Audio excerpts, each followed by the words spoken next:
this is unexpected. Looking for work? Or something else?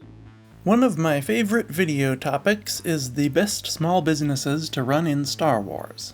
I've made 2 of those so far, and they're a really fun way to combine talking about ships and the everyday lives of Star Wars civilians. Today, though, we're just going to focus on one career, being a traveling merchant. While you could almost certainly just use any light freighter or other transport for such a job, I've picked out 5 ships that could make for really good merchant vessels. Plus, I'll also give you some ideas on how to use them to their full potential. I think we're going to have a great time. I'm Joey from Radio Free Coruscant, and these are the best ships for merchants in Star Wars.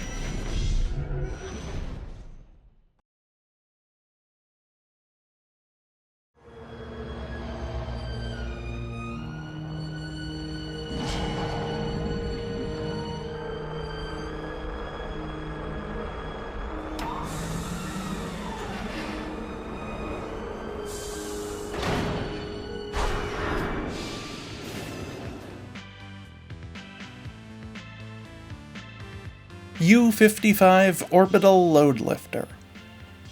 If you don't mind being confined to one planet, the U-55 Orbital Loadlifter would be an excellent entry-level ship to start out with. It was commonly used as an orbital shuttle, hence the name, ferrying crew and cargo to ships incapable of landing, such as certain types of bulk freighters, heavy cruisers, and many more. To me, that suggests that they would make a great ship for a traveling merchant.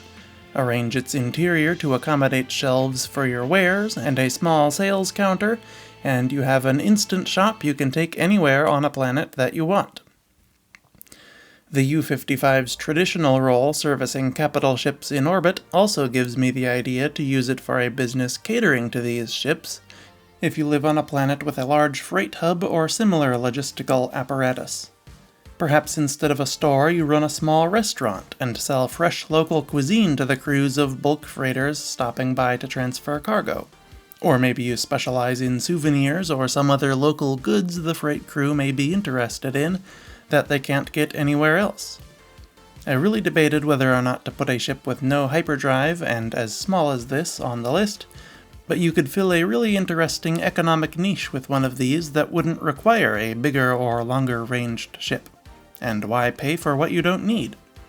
You could potentially upgrade it to include a hyperdrive as well, though it would be likely easier to buy a new ship with one pre-installed if you decide you want that. The U-55 measured 22.6 meters long by 12.3 wide and 5.1 tall, giving you plenty of space for a small amount of wares. Its top speed is unlisted, but I would guess it to be around 850 kilometers per hour.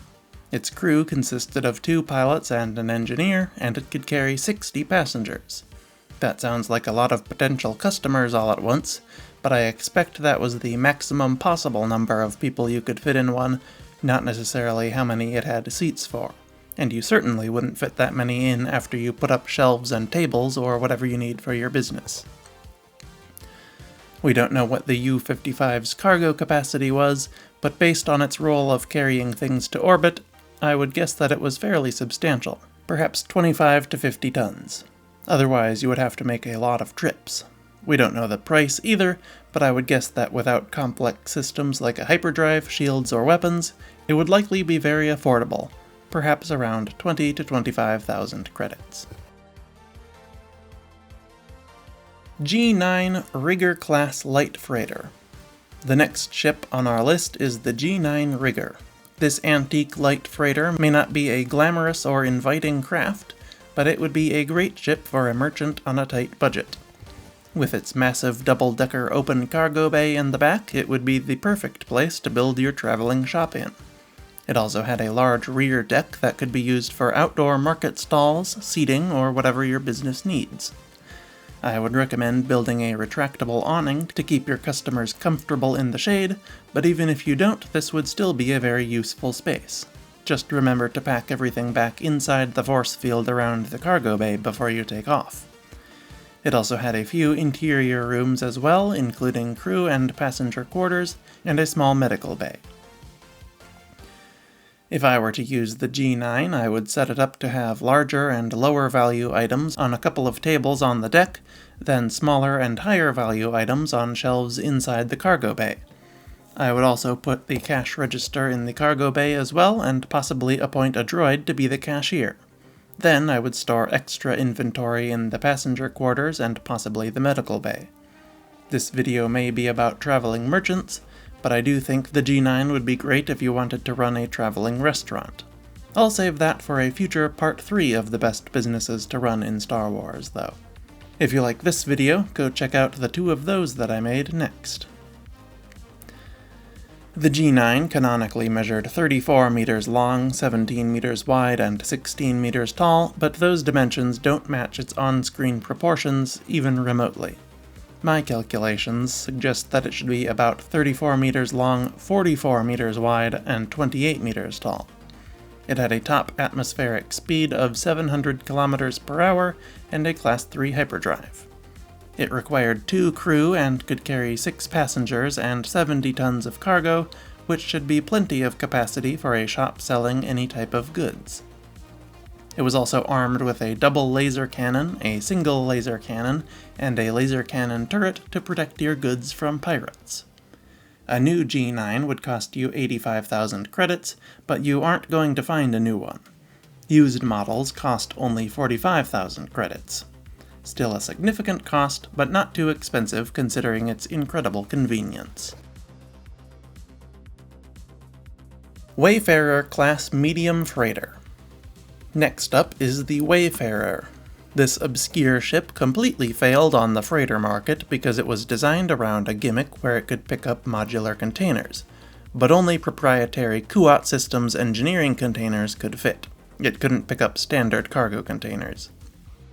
To make matters worse, production costs forced KSE to cancel their plans for most of the types of containers, and they were only able to release a modular hangar. You had to have a container custom built or find an aftermarket model if you wanted a proper cargo bay, passenger section, or any of the other modules they originally promised. But while this was unworkable for most shipping companies, it is perfect for us. We only need a big empty space to fill with displays for our products, and the hangar module will be perfect for that. Deck plans for the Wayfarer tell us that it not only has one large hangar that will be perfect for our sales floor, but also numerous other rooms throughout the ship that can be used for extra inventory and perhaps an office. Plus, of course, the ship's built-in quarters and living room. Simply land at the settlement you wish to sell to and open up the hangar door, and you'll be open for business. The design and layout of the Wayfarer were a lot less cramped than the G9, so it should also be very convenient to use. The container looks like it's big enough to have multiple decks, so you would be able to operate quite a large store within it.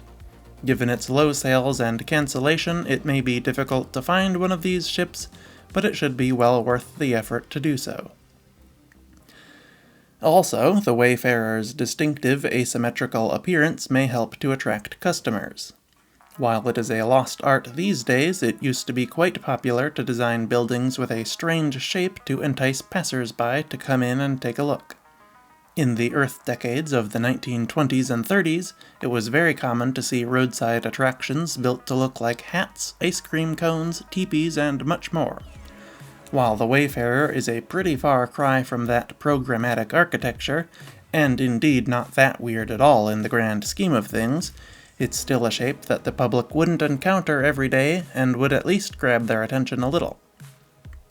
You could also decorate the module to resemble the items you're selling. Perhaps you're a baker and you paint it tan and add some decorative plating on the top to make it look like a loaf of bread. Or maybe you're a mason and you don't need to do anything to it because it already looks like a brick. You've got a lot of options there, as long as they're rectangular. Finally, before we move on to the specifications, the modular nature of the Wayfarer would make it super easy to expand your business as well. Just buy more containers, outfit them as shops, hire staff for them, and then use the Wayfarer to shuffle them around between different planets or other locations you wish to sell at. Though at that point, maybe you'd be better off buying permanent buildings to put stores in, I don't know. Depends on what you're selling, I guess. Maybe you could use this technique to provide a few locations with a rotating selection of restaurants or something. The Wayfarer-class measured 82 meters long by about 51 meters wide and 24 meters tall, though like the G9, I'm not sure its official size makes sense. At that size, the cockpit window would be taller than a human, and pretty much everything seen in the deck plan would be twice the size it should be, except for the Z95s parked in the hangar. Its docking ring would be about 10 meters in diameter instead of the normal 3 to 4.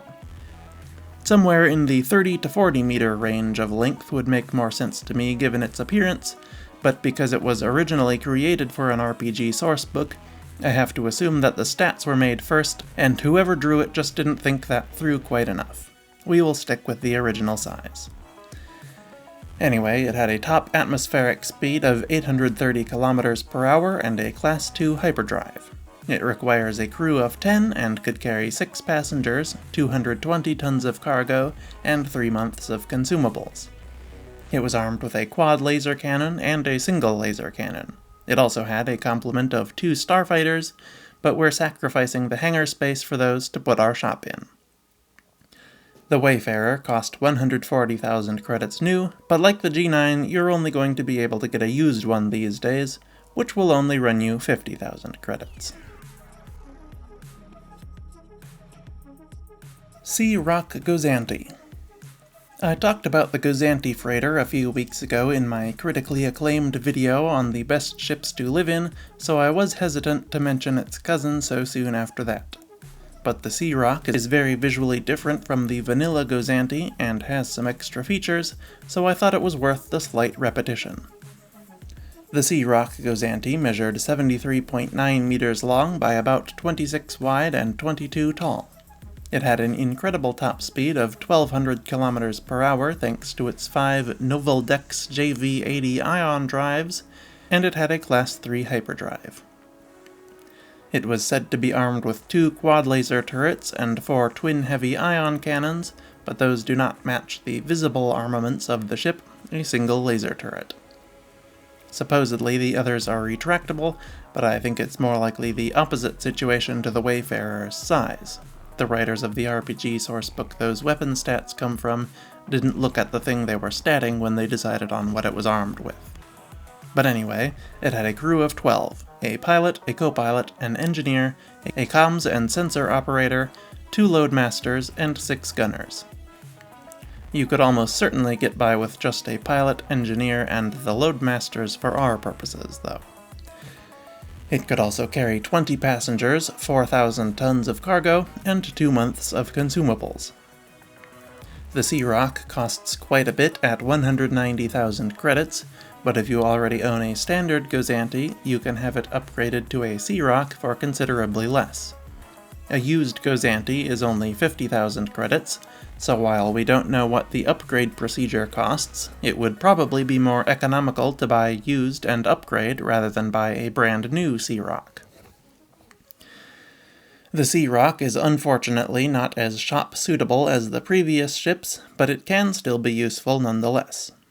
Its tall landing gear and large flat footprint give you a lot of space underneath to set up an outdoor market beneath it, and its freight elevator makes it relatively easy to move inventory in and out of the ship. You could potentially even have store space inside, though getting customers in and out through the elevator would be a lot more annoying than just taking your stuff outside. The C-ROC also has external cargo trays that could hold 8 standard cargo containers. It appears that they should be able to be accessed from inside the ship as well, so you could use these as additional inventory storage or even to hold seasonal items that you can swap out throughout the year. As a generic freighter, it offered less conveniences like the G9 or Wayfarer's built-in shop spaces, but I guarantee you will be happy with it nonetheless. I hate children.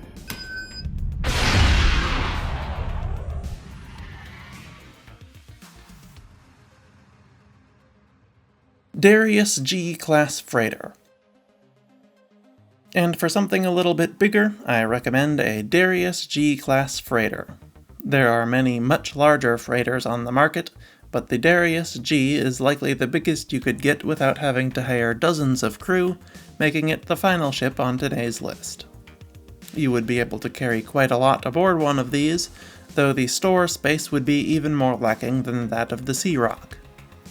Still, if you want to keep a lot of stuff or some very large items in stock, the Darius G is probably the best ship you can buy before moving up to a whole bulk freighter. One thing you'll notice about the Darius G is the 4 rows of cargo pods on its sides. These were modular and could be swapped out for other equipment like tanks for hauling fuel. I'm not sure if each individual pod could be swapped out so you could mix and match, or if it just looks that way, but regardless, it appears that the pods could be accessed from a long corridor inside the main hull. This could mean that instead of just running one shop, you could make the Darius G into a mini mobile mall, and rent out space in the pods to other small business owners who want to peddle their goods all across the galaxy. Perhaps not a conventional approach, but I think it's a really cool idea with a lot of potential. The Darius G was seemingly a highly customizable craft, or at least one with a lot of different options you could choose from at the dealership, which is rare for a ship of its size. The original G had a boxy body, rectangular head, 4 rows of cargo pods, and a rear engine section inspired by that of the GX-1 short hauler with large shrouds over the tops of the engines and 4 similarly styled wings. However, you could also get the Darius G with a cylindrical body instead of a blocky one, no wings on the engine block, and even 2 extra rows of cargo containers on the top and bottom of the ship. You could also get liquid storage tanks instead of containers, or attach standard cargo crates to the underside like the GR-75 transport does. Finally, there was a derivative of the Darius G known as the Mining Guild Freighter, which had the tube-style body, wingless engines, standard 4 rows of containers, and a completely new head section inspired by the Consular-class cruiser. I'm not really sure why it had so many options, but perhaps different years of the Darius G had different looks, or maybe they were different trim levels you could get. But either way, there is seemingly a Darius G combination for everyone. By my estimation, the Darius G measures about 215 meters long by 60 meters wide and 50 meters tall. Its top speed was probably about 600 to 700 kilometers per hour, and it likely had a Class 2 hyperdrive. I would guess it required 10 to 15 crew based on the requirements of similar freighters, and it could probably carry 50 to 100,000 tons of cargo. Some models appear to be armed with a single laser turret, but most were unarmed. Like the rest of its stats, its price is currently unknown, but I would guess at least 200 to 300,000 credits. And those are the best ships for traveling merchants in Star Wars. I hope I've provided you with a nice variety of ships to choose from. I had a lot of fun coming up with the different uses for them all. I wasn't going to originally, but I think it added a lot to the video. I do also have an honorable mention. I was really debating between the U-55 and the YV-865 Aurora-class freighter. The Aurora had a large main hold with huge front doors to provide easy access to your shop. However, I felt like that was physically pretty similar to the G9 and Wayfarer, and it was also a beat-up antique like the G9, so it seemed redundant. Would still be a good choice though. But anyway, let me know which of these ships you would choose and what you would sell in them, or what ship you would have put on the list instead. And finally, like and share the video, and subscribe to the channel. I'll see you next week. RFC, out.